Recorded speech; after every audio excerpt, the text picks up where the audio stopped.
बिस्मिल्लाहिर्रहमानिर्रहीम। प्रोग्राम है inside the news और मैं हूं डॉक्टर सना गौरी। इलेक्शन से पाकिस्तान में नहीं पूरी दुनिया में होते हैं, लेकिन हमारे यहाँ जो इलेक्शंस होते हैं उसकी कुछ मंतक ही अलग है। हम इंतखाबी इस्लाहात की बात करते हैं, तमाम गवर्नमेंट्स करती हैं जब भी बात होती है। लास्ट टाइम भी आप 2018 वाले गवर्नमेंट का कह रहे हैं, जो गवर्नमेंट आई थी RTS वाला मसला हुआ, RTS को बिठा दिया गया। उससे पहले भी तमाम जितनी भी गवर्नमेंट आती है इलेक्शंस होते हैं और इलेक्शन में इस्लाहात की जाती हैं, लेकिन वो फिर कोई कार फरमा कोई ऐसी चीज़ नज़र नहीं आती जिससे आप कोई फार्मूला कोई ऐसा कह लें कि वाकई आप कहें कि इलेक्शंस ठीक तरह से हुए हैं।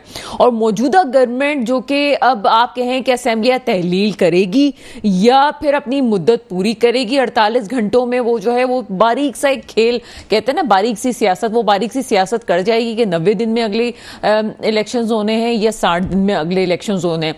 लेकिन जहां तक इस इंतखाबी इस्लाहात का सवाल है, तो अगर मौजूदा गवर्नमेंट इतनी सिंसियर थी इस मामले में और पाकिस्तान से इतनी ज्यादा वो मुखलिस थी, तो गवर्नमेंट में आते ही जैसा कि उनको पता था कि उनके पास वक्त कम है, तो ये इस्लाहात वाली कहानी पहले क्यों नहीं कर ली गई? पहले कर ली जाती, पार्लियामेंट के फ्लोर पे बात होती और उसके बाद जनाब आप यहां तक अभी तक आते आते उस पर बहस करते और बात खत्म हो जाती। अब तो आपके पास इतना वक्त भी नहीं है कि आप इसके ऊपर कोई बहस करेंगे और उसके बाद आप ये सोचेंगे कि आगे इस्लाहात में क्या क्या चीजें होनी चाहिए। होना तो ये चाहिए कि जो इस्लाहात आप करने जा रहे हैं उसमें जो अच्छी चीजें हैं, बुरी चीजें हैं, जो भी हैं, वो आप दे दीजिए और फिर अगली जो पार्लियामेंट आएगी उसमें उनको डिसाइड करने दें कि वो क्या फैसला करते हैं, उसके बाद उसको आगे लेके चलें। फिलहाल तो ऐसा लगता है कि मौजूदा गवर्नमेंट की नीयत में ही कोई खोट है कि जनाब आप किसी एक पार्टी को साइडलाइन करके या फिर इलेक्शन या खुद ही सिलेक्शन की तरफ जा रहे हैं, और जो कि बिल्कुल ठीक नहीं है। अवाम क्या चाहती है? अवाम को इस वक्त सोचने का मौका देना, और पाकिस्तान जिन हालात में है उसमें बेहतर यह है कि खुदारा एक दफा आप इलेक्शंस जो हैं वो अवाम की मर्जी से करवा दें, ताकि फैसला अवाम के हाथ में होगा तो पता चल जाएगा जी ना जनाब किसकी गलती है, कौन आया कौन नहीं आया। सिलेक्शन इलेक्शन सबकी चीजें जो है खुल के उसकी कलई सामने आ जाएगी।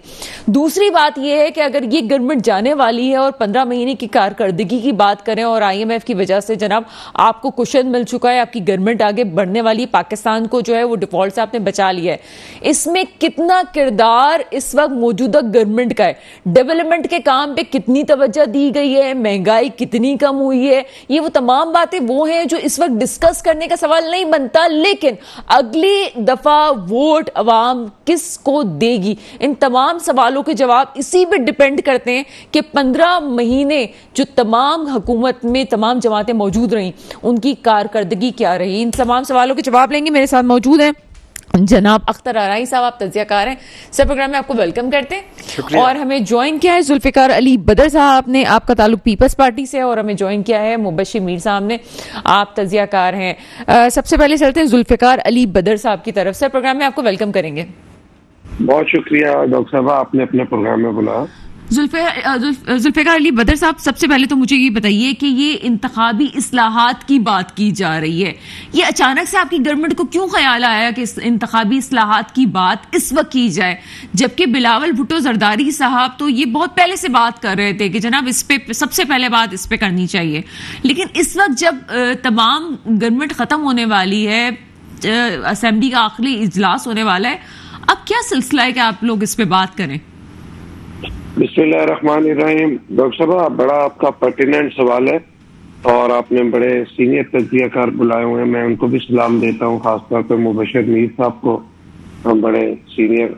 और देखिए, ये जो आपका सवाल है ना कि अभी इस्लाहात के हवाले से, मेरी जाती राय में तो जो जब ये हुकूमत आई थी जो इस्लाहात करने थे, जिसमें वो डिजिटल इलेक्ट्रॉनिक वोटिंग मशीन का मामला था, EVM का, और वो जो ओवरसीज पाकिस्तानी को डबल राइट दिया गया था वो बाहर वोट देने का, अगर उन्होंने वोट देना है तो वो पाकिस्तान आके वोट डाल सकते हैं, ओवरसीज पाकिस्तानी का वोट खत्म नहीं हुआ।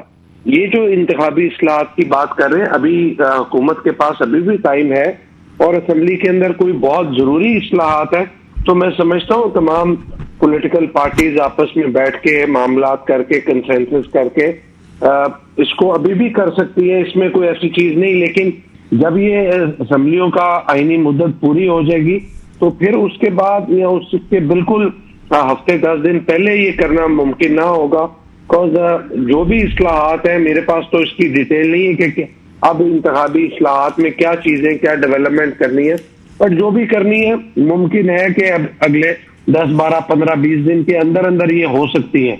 और हुकूमत की आईनी मुद्दत 14 अगस्त को पूरी होती है, तो उससे पहले 1-2 दिन पहले जब भी असम्बलियां तहलील करें, तो पाकिस्तान पीपल्स पार्टी की क़यादत का ये मानना है कि जिधर असम्बलियों की आईनी मुद्दत पूरी होती है, आपको 60 दिन का टाइम पीरियड मिलता है।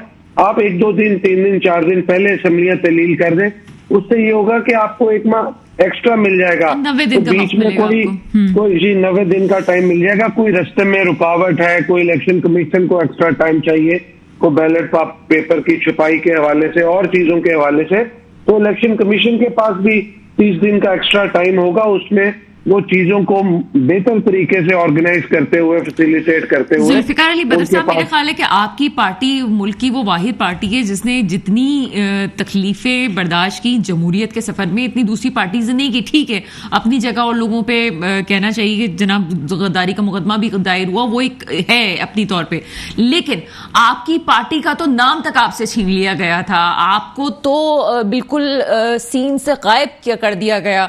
10 साल एक और पार्टी जो है वो किसी की फेवरेटिज्म का शिकार रही। उसके बावजूद आपने हालात का मुकाबला करते हुए, आपकी पार्टी पोजीशन कहीं नहीं गई, आपके रहनुमा आज भी लोगों के दिलों में जिंदा हैं। कहने का मकसद सिर्फ ये है कि अगर किसी पार्टी को नाअहल किया जाता और इंतखाबी इस्लाहात या किसी और नाम पे किसी भी पार्टी के वोट बैंक पे डाका डाला जाता है, तो पीपल्स पार्टी का मौकफ क्या होगा? देखिए, आपकी बात तारीखी तौर पे ठीक है कि पाकिस्तान पीपल्स पार्टी को 2002 के इलेक्शन से पहले रजिस्टर होने से जनरल मुशर्रफ के दौर में रोक दिया गया था, और फिर एक नई पार्टी पीपल्स पार्टी पार्लियामेंटेरियन के नाम से रजिस्टर कराई गई। देखिए, पाकिस्तान पीपल्स पार्टी की लीडरशिप का और पीपल्स पार्टी की जो पॉलिसी है, इस हवाले से बिल्कुल क्लियर है कि हम नहीं चाहते कि कोई किसी पार्टी के ऊपर कोई जमहूरी या कोई ऐसी कदगन लगाई जाए जिससे उस पार्टी का जमहूरी और फंडामेंटल बेसिक राइट जो है खत्म किया जाए। अगर कोई पार्टी कोई ऐसे नासिर या ऐसे दहशतगर्दी के वाक़े में मुलव्वस है और उसके ऊपर कोई ऐसा मामला है, तो उन इंडिविजुअल्स के ऊपर और उन लोगों के ऊपर जो है उनको कानून के कटहरे में लाना चाहिए। बाकी ये कि ये जो पॉलिटिकल पार्टीज होती हैं, उनका रास्ता रोकना तो अच्छी बात नहीं है। पीपल्स पार्टी तो कभी भी ऐसे कोई इकदाम की सपोर्ट नहीं करती, ना कभी किया है और ना आइंदा कभी करेगी। इसके अंदर ये कि कोई कानूनी कोई ऐसी मामला आता है जिसके अंदर कोई चीज नजर आती है आगे आने वाले टाइम में, तो फिर उसके ऊपर हम बेहतर तौर पे अपना जो है मौकफ बेहतर तौर पे दे सकेंगे। अदरवाइज ये कि ना पीपल्स पार्टी ने कभी गैर जमहूरी इकदाम की कोई हमायत की है, ना करेगी, ना पीपल्स पार्टी की लीडरशिप की ऐसी सोच है। तो हम तो यही समझते हैं, और बिलावल भुट्टो जरदारी साहब भी यही समझते हैं कि पीटीआई की जमात जो है वो इलेक्शन लड़े, और ये जो ट्राई पार्टी इलेक्शन होगा, इसके अंदर एक मुस्बत इलेक्शन होगा, इसके अंदर बेहतर एक जो है फाइट होगी, और उसमें से जो भी जीत के आए तो वो आके अपनी कल को हुकूमत बनाए। जुल्फिकार अली बदर साहब मेरे साथ ही रहिएगा, क्योंकि स्टूडियो में हमारे साथ अख्तर आरई साहब भी मौजूद है। अख्तर आरई साहब, किसी भी पार्टी पे पाबंदी लगाना या किसी भी वजूहात से, वजूहात कुछ भी हो सकती हैं, कालादम करार देना, माजी में हम ये चीज़ें देखते रहे, लेकिन फ़ायदा इसका कुछ मिलता नहीं है। ANP पे भी ये वक्त आया, लेकिन ये वही पार्टीज़ हैं जिसकी वजह से आपने पूरे एक सूबे का नाम तक आपने बदल दिया, उनके तजावीज़ की वजह से, छोटी छोटी चीज़ें। आपको क्या लगता है कि एक पार्टी जिसकी एक फॉलोशिप है, अभी भी है, उस पर क्या पाबंदी लगनी चाहिए, नहीं लगनी चाहिए, या इंतखाबात के इस्लाहात के आड़ में किसी के वोट बैंक को पीछे करना, किस तरह देखते हैं आप इस बात को? देखिए, बेसिकली अभी आपका पहला तो सवाल और टॉपिक डिस्कस हो रहा था, इस्लाहात की बात हो रही थी, और बात यह है कि इस्लाहात की क्यों की जाती हैं या क्यों करना चाहते हैं। आप अगर 2003-2 के बाद के इलेक्शन देख लें, 18 तक भी आप देखें, तो पहले इस्लाहात करने की बात कर रहे थे। जब वो सेटअप इस तरह का बन जाता था तो इस्लाहात का प्लान वहीं का वहीं रुक जाता था। तो बात यह है कि जहाँ तक ड्यूरिंग द, जैसे कि अभी पिछली हुकूमत ने भी चलो एक वोटिंग की इलेक्ट्रॉनिक वोटिंग की या कुछ और मामला, इस्लाहात जो है वो एक्चुअली अपने मकसद के लिए की जाती हैं। दूसरी जो आपका सवाल था कि जो एक पार्टी को जो है कालाअदम करार देना या उसको सतह ज़मीन से गायब करने की कोशिश जो की जाती है, जो कि माजी में हो चुका है, तो उसके लिए असल वजह ये है, असल वजह यह है कि ये चाहते हैं कि जो पार्टी जो है देखिए सियासी वो भी तो बनते हैं ना, केसेस भी तो बनते हैं ना, और सियासी केसेस में सज़ाएं भी हो जाती हैं। अब आप देखें कि एक सज़ा ऑलरेडी हो चुकी है, नवाज शरीफ साहब भी बाहर यानी कि बैठे हुए हैं, वो भी वेट कर रहे हैं सितंबर तक का। हालांकि ये सज़ा की वजह से अंदर होना चाहिए था। जी वो तो है। जब देखें बात ये है कि जब होता है ना कानून में 50 रुपए के पेपर पे कोई बाहर नहीं जा सकता, मगर देखें वो चले गए। बात ये है कि ये होती है इस्लाहात, यानी कि अपने मतलब की जो चीज़ है ना वो जब करनी पड़ गई तो लास्ट मोमेंट में हो जाएगी। बैठे बैठे अभी भी बहुत कुछ हुआ जिसको एनआरओ कहा जा रहा था, जो भी कुछ कहा जा रहा था, किसी का कोई बयानिया था। बात ये है इस्लाहात अपने मतलब के लिए। अगर अब किसी के घुटने टिकाने हैं, किसी की पार्टी का वजूद ख़त्म करना है, किसी को -1 करना है, किसी के 2 धड़े बनाने हैं, ठीक है, पता नहीं क्या कुछ करना है, ये सारी इस्लाहात ही तो हैं और क्या है। मेरे पाकिस्तान की तारीख ने वो कुछ देखा है जो हम अपनी शायद मौरख से कहें लिखने का, तो मौरखीन के भी हाथ काट दिए जाएं कि लिख के क्यों रहे हो, क्यों लिख रहे हो भाई ये सब कुछ। लेकिन हकीकत ये है कि वो वक्त है कि मौरखीन को भी हरकत में आ जाना चाहिए कि जनाब अगर आपने अभी भी अपनी तारीख से सिंसियरिटी से काम नहीं लिया तो आपकी नस्लें तबाह हो जाएंगी। आप अपनी तारीख को याद रखना ज़रूरी है। एक छोटा सा ब्रेक का वक्त हुआ है, ब्रेक के बाद मजीद मौज़ूआत पे बात करते हैं। ब्रेक के बाद आपके सामने हाजिर हैं और अख्तर नारायण साहब हमारे साथ मौजूद हैं। सर कंटिन्यू कीजिएगा आप। जी बिल्कुल, आपने इस्लाहात की बात की। देखिए इस्लाहात क्या है कि जैसे भी मैं फॉर एग्जांपल 2-3 पॉइंट और बता दूं कि वो जब होनी होती हैं हो जाती हैं। फॉर एग्जांपल देखिए पंजाब के इलेक्शन होने थे, 90 डेज़ के अंदर होने थे, मगर एक ऐसा प्रेसिडेंट सेट कर दिया गया कि अब वो क्या इलेक्शन हुए, क्या वो जो हुकूमत बनाई गई थी आर्जी तौर पर जिसकी टास्क थी कि इलेक्शन करना है सूबाई, क्या वो हो गए। बात यह कि जब इस तरह की रवायत रीत कायम कर दी जाती है तो यही एक रेफरेंस होता है। अब आप इसी तरह से आप देखेंगे क्या, अब देखें मेरे अंदाजे के मुताबिक, बल्कि तजर्बे के मुताबिक, पीपल्स पार्टी तो चाहती है कि इलेक्शन 90 डेज में हो जाएं, मगर जो नवाज लीग है वो नहीं चाहती।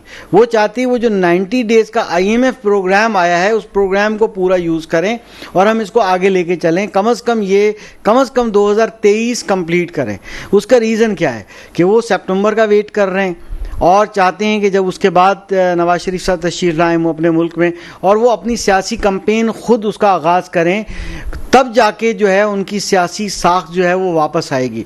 ये सारी इस्लाहात ही हैं, इसका नाम कुछ भी दे दें, ये अपने मतलब के लिए जो सिस्टम कायम करते हुए जा रहे हैं ये ऐसा ही होगा।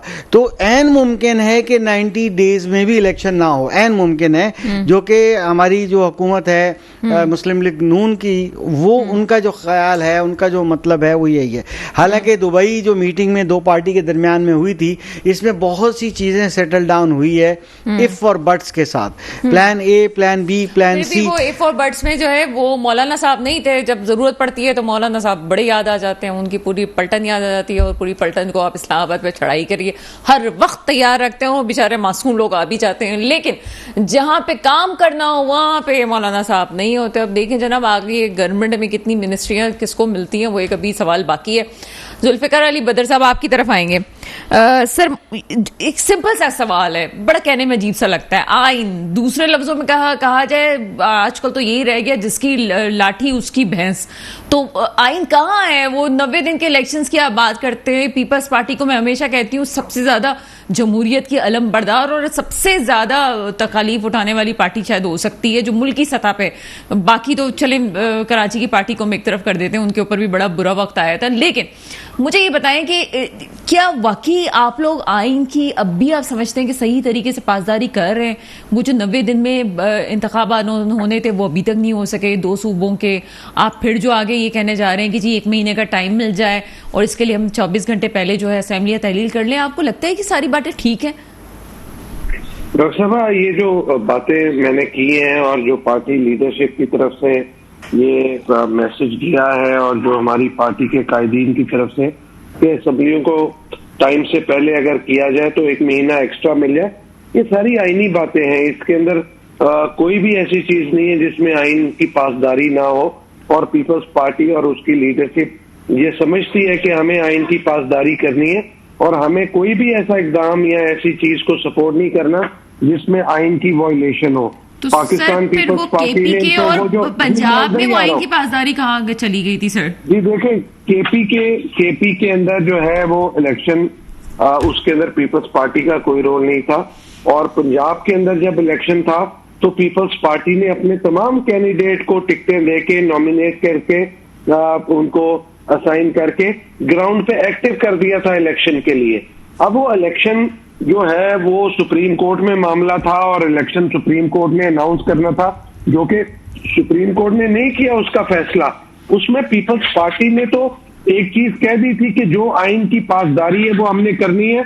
यहाँ पे जब भी सुप्रीम कोर्ट जो भी ऑर्डर करेगा हम उसकी मनोअन तस्लीम करेंगे और हम उसकी पासदारी करेंगे। अदालतें फैसले हमारे खिलाफ भी दे, हमारे हक में दे तो बिल्कुल हम अप्रिशिएट करते हैं, खिलाफ दे तो हम उसको तस्लीम करते हैं। हमारी रिजर्वेशन हो सकती हैं, माजी में बहुत सारी ऐसे फैसले हैं जो पीपल्स पार्टी और उसकी लीडरशिप के खिलाफ रहे, लेकिन हम तो फिर भी अदालतों का और जजेस का, अदलिया का एहतराम करते हैं और करते रहेंगे। तो पीपल्स पार्टी की लीडरशिप ने तो जब पंजाब के अंदर इलेक्शन हो रहा था कहा कि होगा, तो बिल्कुल हम तैयार हैं, लेकिन इलेक्शन जब हुआ ही नहीं और जब एक पार्टी सुप्रीम कोर्ट में गई, सुप्रीम कोर्ट ने ऑर्डर करना था कि इलेक्शन करवाए जाए, वो सारा मामला तो इलेक्शन कमीशन ऑफ पाकिस्तान का और वो बाकी सारे इदारों का आपस में मामला था, तनाव था। पीपल्स पार्टी कभी ऐसे एग्जाम को सपोर्ट नहीं करेगी जिसमें कहीं पे आइन की वायलेशन हो। और यहाँ पे तो on the floor of the house Bilawal Bhutto Zardari साहब ने प्राइम मिनिस्टर ऑफ पाकिस्तान को भी कहा कि जब पिछली हुकूमत के अंदर वोट ऑफ नो कॉन्फिडेंस में उस वक्त के डिप्टी स्पीकर ने और प्रेसिडेंट ऑफ पाकिस्तान ने और उस वक्त के गवर्नर पंजाब ने आइन शिकनी की, तो आप उनके ऊपर केस रजिस्टर करवाएं, क्यों नहीं करवाते? तो ये तो on the floor of the house सामने बैठ के चेयरमैन बिलावल भुट्टो जरदारी साहब ने ये बात की। देखिए, हम तो बात कर सकते हैं, लेकिन हम हुकूमत का हिस्सा जरूर है, लेकिन कुछ चीजें ऐसी हैं जो कोलिशन गवर्नमेंट के तमाम पार्टनर्स ने मिलके बैठ के इकट्ठे करना है। उसमें पाकिस्तान पीपल्स पार्टी सोलो फ्लाइट नहीं ले सकती, बिकॉज कुछ मेन चीजों के अंदर जो डिसीजन मेकिंग है वो प्राइम मिनिस्टर का स्वाबदीदी इख्तियार है। हम प्राइम मिनिस्टर को कहते हैं, रिजर्वेशन शो करते हैं, अपना एहतजाज रिकॉर्ड भी कराते हैं और कुछ चीजों को उनको कहते हैं कि ये चीजें ठीक नहीं है, लेकिन इसका इख्तिलाफ का मतलब तो ये नहीं है कि we should agree to disagree. और हम भी ये साहब, मेरा ख्याल है कि जब इनकी गवर्नमेंट गई थी पीटीआई की, तो उसके बाद जो आपकी पॉलिसी सामने आई थी, उस वक्त मैंने अपने प्रोग्राम में कहा था कि इस वक्त जो पीपल्स पार्टी है वो जिस तरह से सियासत कर रही है उसकी बड़ी विन विन कंडीशन है, और वही आप अभी उसकी जो प्रेडिक्शंस थी मेरी वो तकरीबन कामयाब हो रही है। और बिल्कुल आगे आप जो भी बात कर रहे हैं, जाहिर सी बात है आप यही बात करते हैं कि जी हम तो सिर्फ हुकूमत का बाकायदा तौर पे हिस्सा तो नहीं है, हम तो साथ बैठे हुए और जो दूसरों की बात होगी हम उसको लेके चलेंगे। ये सियासत है और आप बहुत अच्छी सियासत कर रहे हैं। मुझे एक पॉलिटिकल सर मुझे कंटिन्यू नहीं सर, मुझे कंटिन्यू करने दें सर। मुझे ये बताएं कि आप एक पॉलिटिकल लीडर, थोड़ी देर के लिए आप जिस पार्टी से उसका हेड हटा दें, मुझे बताएं कि आप खुद क्या समझते हैं इस वक्त जो हालात हैं, अगर किसी भी पार्टी को पीछे किया जाता है या एक जरा सा भी गुमान हो जाता है कि अवाम को सही तरह से वोटिंग का हक नहीं दिया गया, तो पाकिस्तान की तारीख में इस वक्त जो सिनेरियो उसको आप कहां देखते हैं? क्या अवाम अब भी इन तमाम बातों को बर्दाश्त कर लेगी जैसे 75 सालों में बर्दाश्त करती आई है, या आपको लगता है कि कोई रिएक्शन आ सकता है? देखिए, मैं जाती तौर पे ये समझता हूं कि पाकिस्तान की तारीख में मैंने तो 88 से ऑनवर्ड्स इलेक्शन देते हैं, 1988 का, 1990 का, 93, 97, 2002, 2008, 13 एंड 18। पाकिस्तान में कभी भी इलेक्शन कोई अवाम की मर्जी से मंशा से हुआ ही नहीं। यहाँ पे जो लोग भी वोट डाल के गए हैं वो फरिश्ते ही वोट डाल के गए हैं, और कोई ना कोई ऐसा मामला हुआ है कि जहाँ पे जो रिजल्ट है उनको किस तरीके से जादूगरी कर दी गई है, हमारी तो समझ से बालातर है कि क्या मामला हुआ। पीपल्स पार्टी को हमेशा इस चीज का नुकसान हुआ है, इस तरह के इलेक्शंस का। और अब मैं जाती तौर पे ये समझता हूँ कि अगर नहीं, फायदा हमें तो आज तक कभी फायदा नहीं हुआ। 88 की गवर्नमेंट में हमें नुकसान हुआ, 2 तारीख अक्सरियत मिलनी थी, नहीं दी। 1990 में हम इलेक्शन जीते हुए थे, हमें हरा दिया गया। 93 में हमें शहरों से हरा दिया गया। बाजू बीबी शहीद के बहुत सारे मेन जो हल्के हैं उनको चंद वोटों से हरा दिया गया। 97 में पीपल्स पार्टी को एक सीट पंजाब से नहीं दी गई। 2002 में पीपल्स पार्टी मेजॉरिटी पार्टी थी, तो 10 वोटों को 11 लोगों को तोड़ के एक वोट से किंग्स पार्टी का प्राइम मिनिस्टर बना दिया गया। 2008 में बीबी शहीद की शहादत के बाद 2 ताई अक्सरियत थी, तो वो उसको भी मैनेज किया गया। 2013 में पीपल्स पार्टी को फिर वाइप आउट किया गया, 18 में भी ऐसा किया गया। तो पीपल्स पार्टी को हमेशा इन इलेक्शंस का नुकसान रहा है, कभी इन इलेक्शंस का फायदा नहीं रहा। मैं अगर जेन्युइन इलेक्शन हो, मैं आपको ये जेन्युइन बात बताता हूं कि ग्राउंड रियलिटी पे आज भी पीपल्स पार्टी एग्जिस्ट करती है।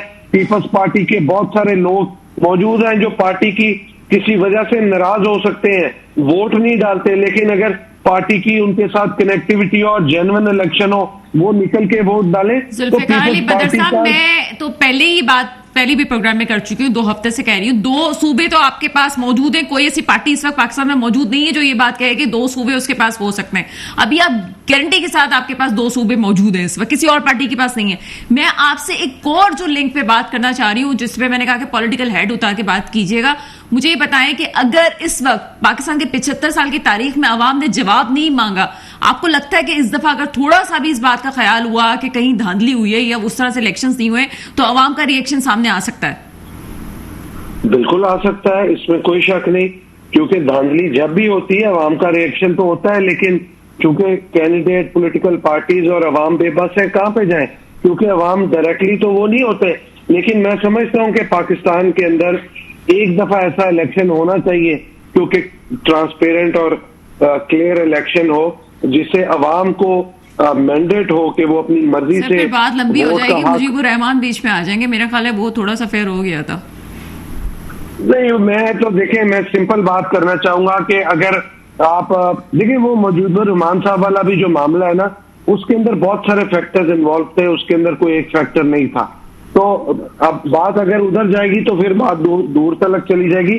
इसको लेट्स कीप इट सिंपल कि अभी इलेक्शन जब होंगे तो तमाम पॉलिटिकल पार्टीज को और आवाम को ये हक देना चाहिए कि वो अपनी मर्जी का वोट कास्ट करें, अपनी मर्जी से वोट दें, अपनी मर्जी के कैंडिडेट को इलेक्शन जितवाएं, और जो इलेक्शन जीत के आ जाए और जो मेजोरिटी में हो आए, 100 बिस्मिल्लाह इलेक्शन आप आए, अपनी हुकूमत बनाए, हमारी पार्टी भी उसको तस्लीम करेगी, लीडरशिप भी तस्लीम करेगी, और हमें कोई प्रॉब्लम नहीं है। कई दफा हुकूमतों में आए हैं, कई दफा हारे भी हैं, तो इससे पीपल्स पार्टी और उसकी लीडरशिप को फर्क नहीं पड़ता।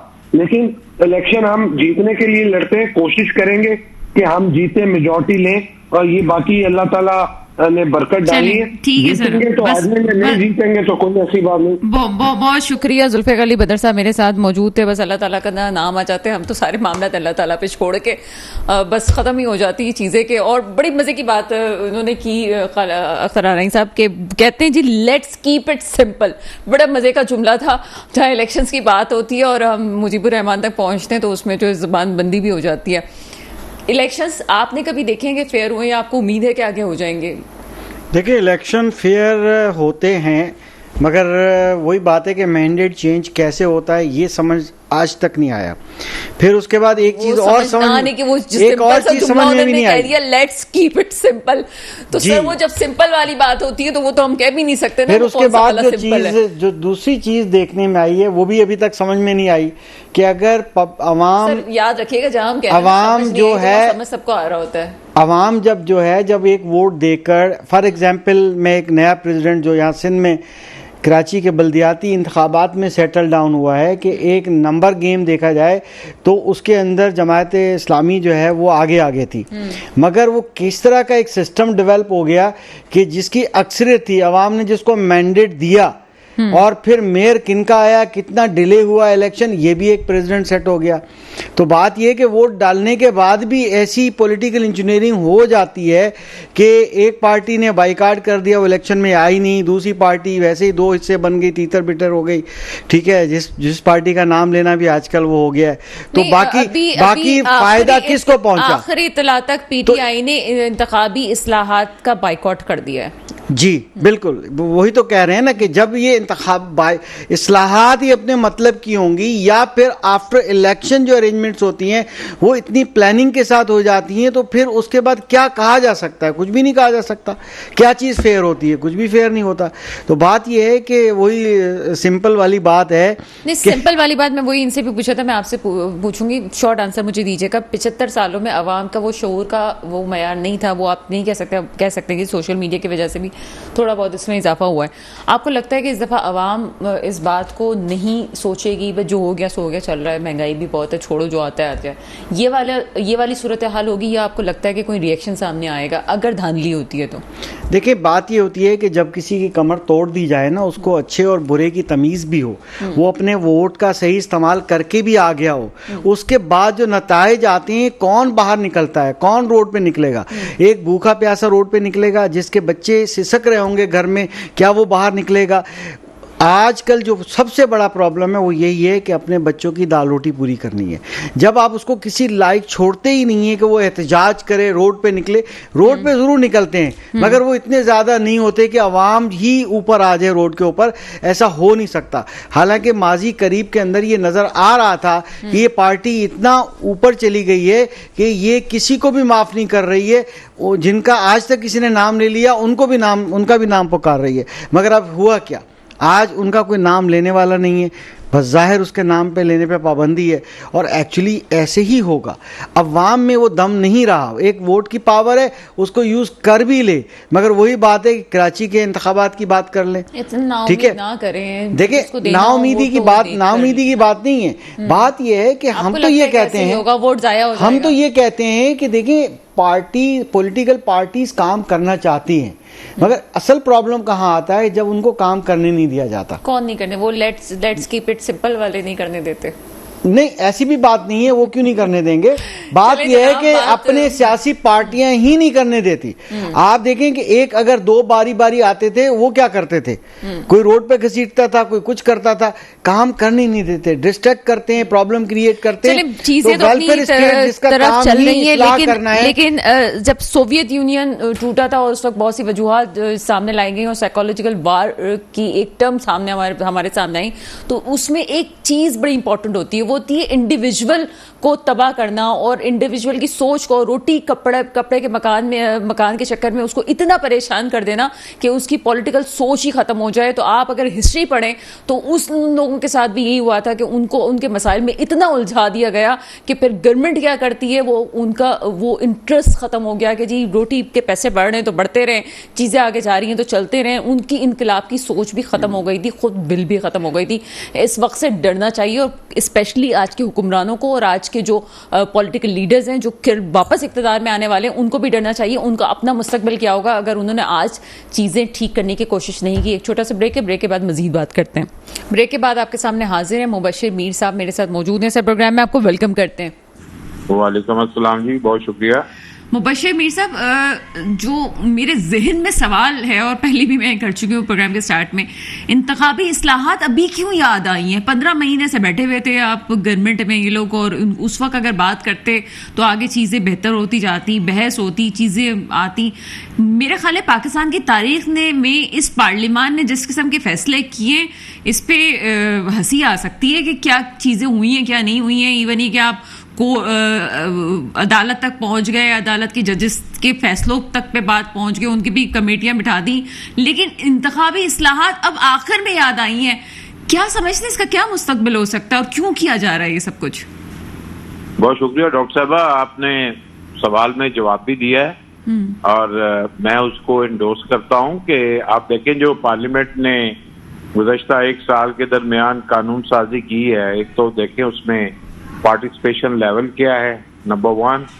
नंबर 2 ये है कि उस पर कोई बहस मुबाहिसे वाली सूरत हाल तो खत्म हो चुकी है। ये तो मेरा ख्याल है कि पार्लियामेंट ही अब हम इसको कह सकते हैं कि जिसमें कोई इस तरह की गुफ्तगू ही नहीं है कि जिसमें एवोल्यूशन वाली बात हो, जिसमें कोई तनकीदी मामलात भी आए, जिसमें आप समझ लें कि कोई ऐसा माहौल ही नहीं है और ना ही कोई ऐसी वहां पे कोई सूरत हाल है कि सेकंड ओपिनियन जो है या दूसरी थॉट जो है उसको एंटरटेन किया जाए। लिहाजा मेरा ख्याल है कि जो पार्लियामेंट की गुज़श्ता 1 साल की कार्रवाई और ख़ास तौर पे वो जितनी कानून साजी है वो मौजूदा जो रजीम है उसके अपने इंटरेस्ट में हो रहा है। वो टोटली उनका इंटरेस्ट है, not in the interest of the state, not in the interest of the people of Pakistan.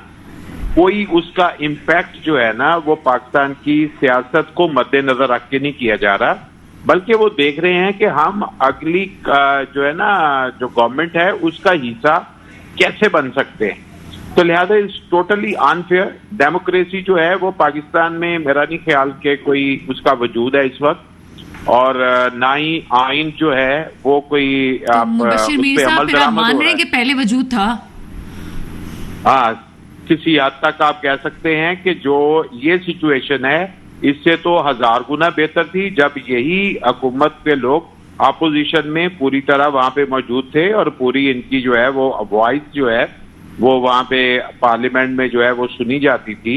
और ऐसा तो नहीं था कि मसलन इनको कोई आउट नहीं कर रहा था, कोई इनको निकाल के तो कोई काम नहीं कर रहा था। सारे जितना भी टेन्योर है गुज़श्ता गवर्नमेंट का उसमें ये पूरी तरह मौजूद रहे हैं। अभी तो आप मुझे बताएं कि कोई ऐसी चीज ये गवर्नमेंट किस कानून साजी के ऊपर जो है वो फख्र कर सकती है, वो बताएं। सर ये बड़ी मुज़ायका खेज बात है और बहुत सारी चीजों के साथ साथ कि एक सियासी जमात पे पाबंदी की जो का इख्तियार जो है वो पार्लियामान को देने की तजवीज दी है कि समझ से बाहर है कि अगर ऐसी कोई इस्लाहात अभी की जाती है, तजवीज दी जा रही है, तो इसका तो मतलब है कि आगे जो इलेक्शंस होने वाले हैं वो खुद मौजूदा गवर्नमेंट इलेक्शन नहीं सिलेक्शन की तरफ जा रही है और चाह रही हमें ले लिया जाए, बाकी सबको साइड में कर दिया जाए। क्या नतीजे आएंगे इसके? देखें, अभी तो बहुत अफहाम है, अभी तो ये नहीं गवर्नमेंट का ट्रस्ट जो है वो पब्लिक के ऊपर जो है वो है नहीं। लोग ये नहीं, अभी तक तो लोग ये सवाल करते हैं निजी महफिलों में क्या इलेक्शन होने भी हैं कि नहीं होने। तो गवर्नमेंट तो अभी जो है सिस्टम जो है हमारा इस वक्त प्रिवेल कर रहा है वो ये सिस्टम जो है अभी अवाम को ये नहीं बावर करा सका कि इलेक्शन होने हैं कि नहीं। लेकिन एक चीज बड़ी अहम है जिसकी तरफ अलार्मिंग है, मैं समझता हूँ वो रियासत के हवाले से अलार्मिंग है।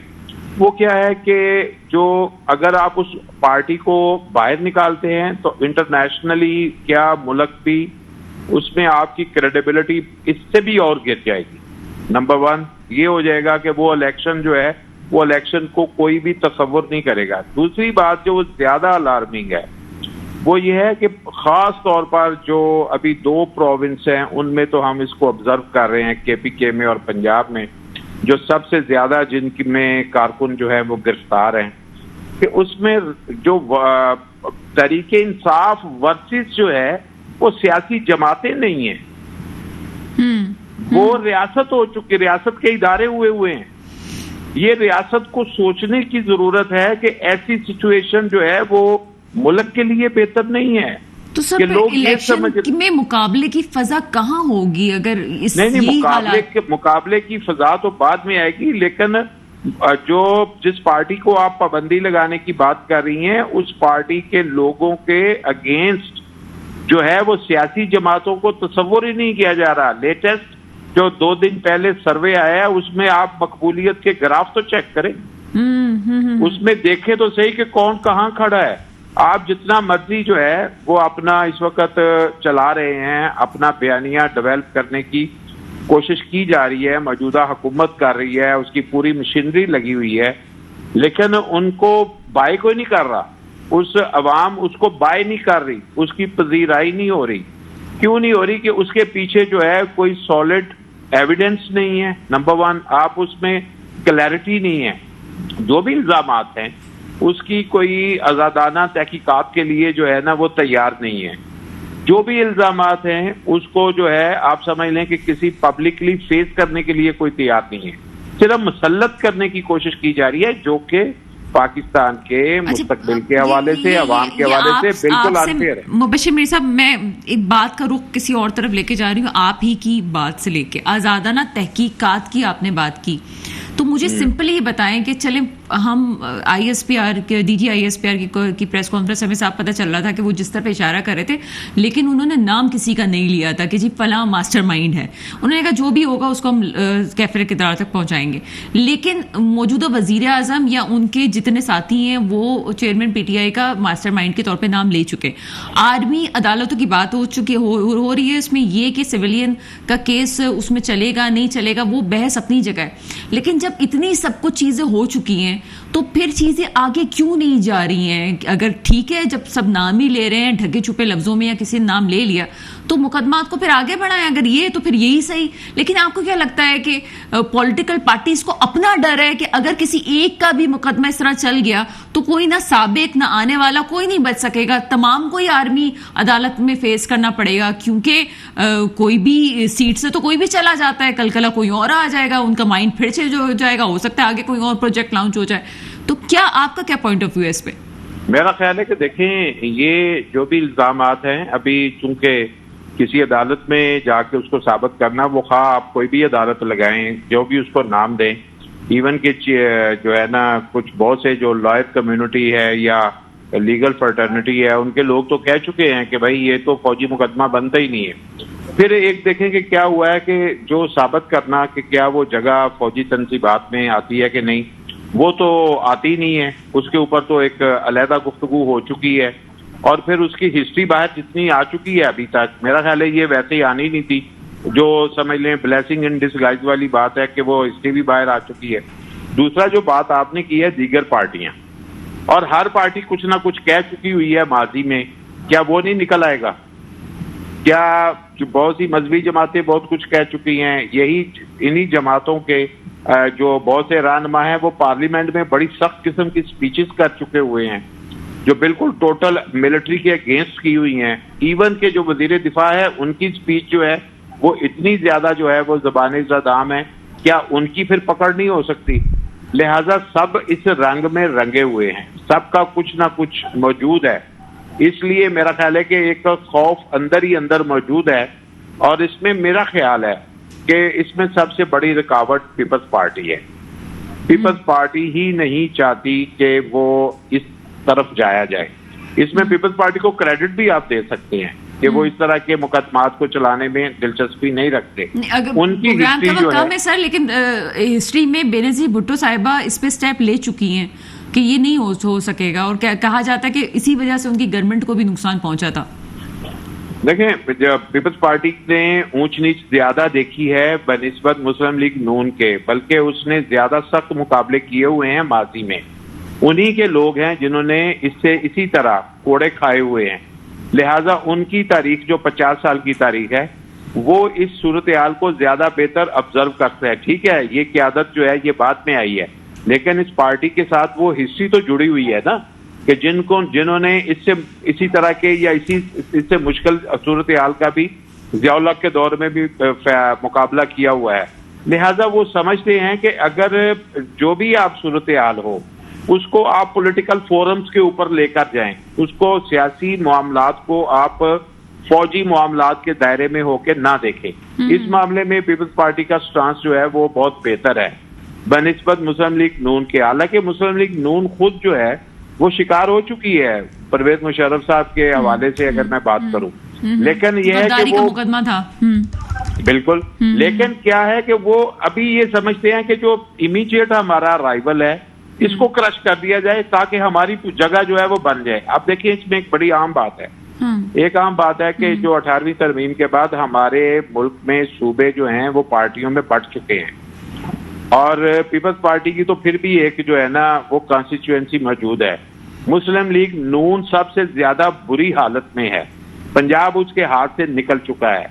वो सिर्फ इसी सूरत में वापस आने की कोशिश उनकी हो सकती है कि एक पार्टी को यहाँ पे क्रश कर दिया जाए जिसने उसको रिप्लेस किया है।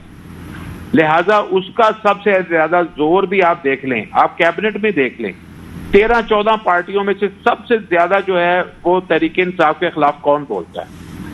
सिर्फ नून के मिनिस्टर बोलते हैं, क्योंकि उनका जीना मरना जो है पंजाब है। और पंजाब उनके हाथ पांव के नीचे से जमीन सर मेरे साथ ही रहिएगा, क्योंकि मैं आखिर में वापस आपकी तरफ आती हूँ, जहाँ 18वीं तरमीम हुई और 21वीं और 23वीं तरमीम भी हो सकती है, लेकिन हमारे पास पार्लियामेंट की अक्सरियत ही नहीं है कि हम बात करें, हमसे कानून साजी कर सकते हैं, तरमीम वरमीम नहीं कर सकते। आप जब जहाँ तक आर्मी एक्ट की बात है उसमें भी थोड़ी सी तरमीम की जरूरत है, उसके बाद आप चीज़ों को आगे ले सकते हैं। लेकिन बड़ा अच्छा पॉइंट दिया है कि रुकावट नहीं, क्रेडिट कहना चाहिए। जहाँ पे भी अवाम के हक पे बात हो उस पर क्रेडिट के ही कहना चाहिए। बहुत अच्छी बात की। क्या ऐड करेंगे इस पे? जी बिल्कुल, मुबश्शिर साहब ने बहुत ज़बरदस्त जो है तज़किया किया है और यही फैक्ट्स हैं। और दूसरा ये है कि मिलिट्री कोर्ट में जाने से बेहतर है, मुझे लग ये रहा है कि ये एंटी टेररिस्ट कोर्ट के अंदर चीज़ जा सकती है, क्योंकि मिलिट्री कोर्ट के अंदर जब चली गई तो ये बहुत बड़ा प्रेसिडेंट सेटल डाउन हो जाएगा और फिर ख़तरात, बिल्कुल जो उन्होंने बहुत ज़बरदस्त बात की कि मुस्लिम नून जो है इस वक्त बहुत परेशान है क्योंकि तख्त लाहौर उनसे हाथ से निकल चुका है। तो उसकी कोशिश हत्तुल इम्कान वो कोशिश भी करेंगे, इलेक्शंस डिले भी करेंगे और जो है ना बस आइंदा की इन शॉर्ट यही है कि जो हुकूमत बनेगी वो मखलूत हुकूमत होगी, ठीक है, वो कोई भी वाज़ेह अक्सरियत में नहीं होगी, वो बेचारे कुछ नहीं कर सकेंगे, अक्सरियती हुकूमत ने बनना ही नहीं है।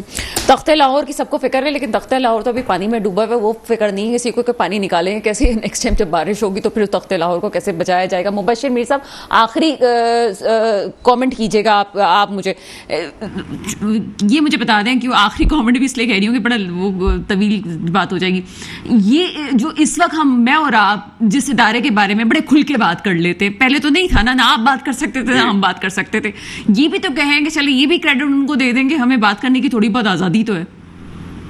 ये किसको क्रेडिट दे दे? सर जिसको देना चाहिए।